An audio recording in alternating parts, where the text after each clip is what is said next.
संस्कृत भाषा उस बालक की देन के कारण से, वो जो पाणिनि विश्व का जो ऐसा बहुत बड़े विद्वान हुए हैं, उनके कारण से संस्कृत भाषा जिसको देववाणी कहते हैं वो बड़ी कठिन हो सकती थी, पर उसको सरल करने का जो काम वो बालक ने किया। यानी हम सब बचपन से वही बात दोहराते हैं, हम सब कर्मशील बनेंगे। ऐसे भारतीय संस्कृति जिसका देश का गौरव का बोध होना चाहिए। हम भारत को सामान्य देश नहीं है, ये जीती जागती राष्ट्र माता है। कभी कभी वंदे मातरम गीत के बारे में बोलते हैं, तुम ही दुर्गा दश प्रहरण धारिणी।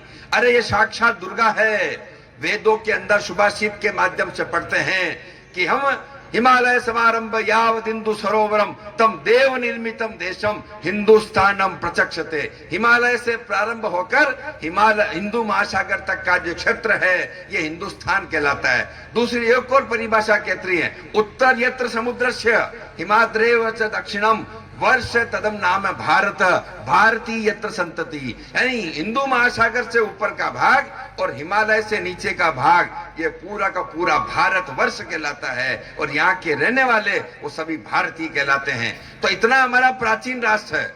हम संसार का उस समय विश्व गुरु हुआ करते थे, परंतु धीरे धीरे कालांतर में कुछ चीजें ऐसी हुई है जिसके कारण से हम कमजोर हुए। उसके पीछे का भी वही मूल कारण है, हमारे आपस का स्वार्थ है। परंतु ऐसा नहीं है कि हम आसानी से हम लोगों ने कोई स्वीकार कर लिया होगा, कोई संघर्ष नहीं किया होगा। तो इसलिए हमारा उस भारत इस हिंदू सम्मेलन का जो पहला भाव है, हम सबको गौरव की अनुभूति होना कि हम सब भारत माता की गोद में जन्म लिया है। हम सभी कभी कभी पढ़ते होंगे 1893 में स्वामी विवेकानंद जी का शिकागो में जो भाषण हुआ अमेरिका के, और वहां पर आने के बाद उनको जो प्रसिद्धि मिली और उनके बाद उनका प्रवास पूरे भारतवर्ष में हुआ।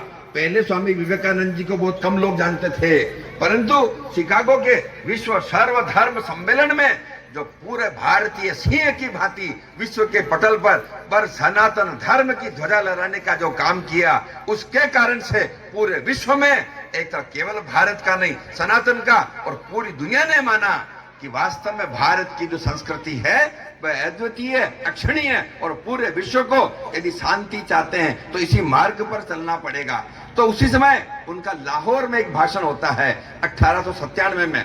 उस भाषण में वो उस समय के सब लोगों के सामने जो बात बोलते हैं वो ये बात होती है कि हम सबका परम सौभाग्य है कि वो ये बोलते हैं कि 84 लाख योनियां हैं। उस 84 लाख योनियों में से यदि कोई पुण्य काम करता है तो पुण्य काम करने के बाद मनुष्य योनि मिलती है। और दूसरा वो कहते हैं पुण्य काम करने से तो केवल मनुष्य योनि मिलेगी, जिनके जीवन में ये पुण्य दुगुने होंगे ऐसे लोगों को भारतीय बनकर इस भारत माता की गोद में जन्म लेने का अवसर मिलता है। आप सबको विचार करना चाहिए हमारा भाग्य कैसा है। हम कभी सुभाषित के माध्यम से भी पढ़ते हैं, गायंती देवा किल गीत कहानी धन्यास्तुते भारत भूमि भागे स्वर्गाप वर्गास्पद मार्ग भूते भवंती भूय पुरुषा सुरतवाद। यानी संसार में देवता भी इस भारत माता की गोद में जन्म लेने को तरसते हैं। भगवान विष्णु के दरबार में जाकर वो प्रार्थना पत्र लगाते हैं, हे भगवान हमको भी साक्षात मनुष्य रूप में इस धरती पर जन्म लेने का अवसर मिले।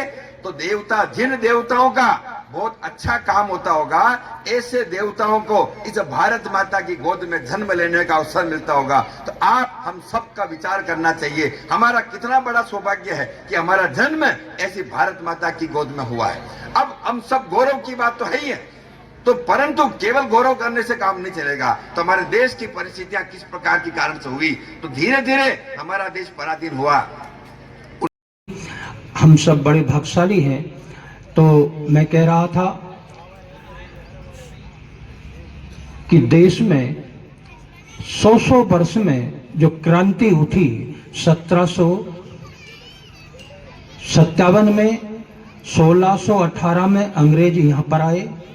इसके पीछे भाग में 120 सदी से 400 साढ़े 300 सदी के बीच में हमारे भारत के अंदर गुरुकुल और जनपद व्यवस्था थी, जिसमें चाणक्य आचार्य हुआ करते थे। उसके बाद में हूणों ने, नागों ने, मौर्यों ने, फिर डचों ने, मुगलों ने, फ्रांसीसियों ने, तुर्कियों ने, पुर्तगालियों ने और अंग्रेजों ने, सबने इस भारत को लूटा। वो हम लोगों के पूर्वजों ने इस सनातन पद्धति को, इस चरित्र आचरण को नहीं मिटने दिया। माई, तुम्हारी थोड़ी सी भूल के कारण, नैन मिलाने के कारण इन जिहादियों ने तुम्हारे को उठा के ले गए और तुम्हारे माता पिता को तुम भूल जाती हो कि जिन्होंने 20 वर्ष 25 वर्ष पाला पोसा, और 2 महीने 2 साल में तुम प्रेम चक्कर में आकर के अपने आप को खो जाती हो। जागो, तुमको कहीं भी हॉस्टल में पढ़ना हो, किसी स्कूल में पढ़ना हो, सिर्फ लेडीज अपनी सहेली को ही सहेली बनाना, किसी दुष्ट को, किसी पुरुष नर को दोस्त मत बनाना। ये मेरा संदेश है स्त्रियों के लिए, जाते जाते सुनते जाना।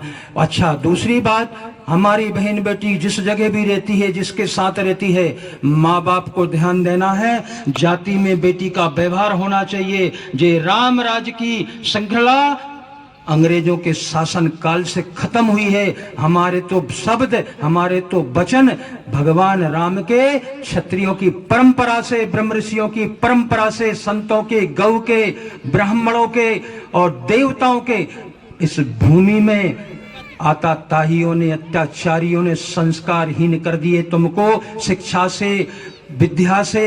उसका परिणाम ये हुआ कि आज हम लोग सब हिंदू खोजने निकले हैं, हिंदू को एक करने निकले हैं। मेरे कुछ समझ में नहीं आता, भारत में जाति बास करती है, हिंदू बास नहीं करता।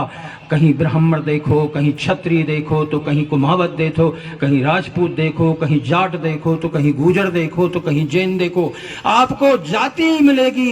एक बटे हुए जाति के हिंदुओं, एक हो जाओ, और नहीं तो सब जाति विलय हो जाएगी। ईसाइयत और इस्लामियत तुम्हारे ऊपर हावी हो रही है। समय आ गया है तुमको एक होने का। शास्त्र मत निर्णय लेकर के आप जीवन जिए, और किसी को भी गलत जगह, गलत दिशा में हमारा किसी भी जाति का बच्चा बच्ची चल रहा है, आप शाम को जब घर पे बच्चा आए, बच्ची आए, तो उससे पूछें बैठा करके, बेटा तेरा कौन मित्र है। शाम को जब हम आ जाएं, बच्चों को बिठाएं प्रेम से, एक हनुमान चालीसा, थोड़ा गूगल का धूप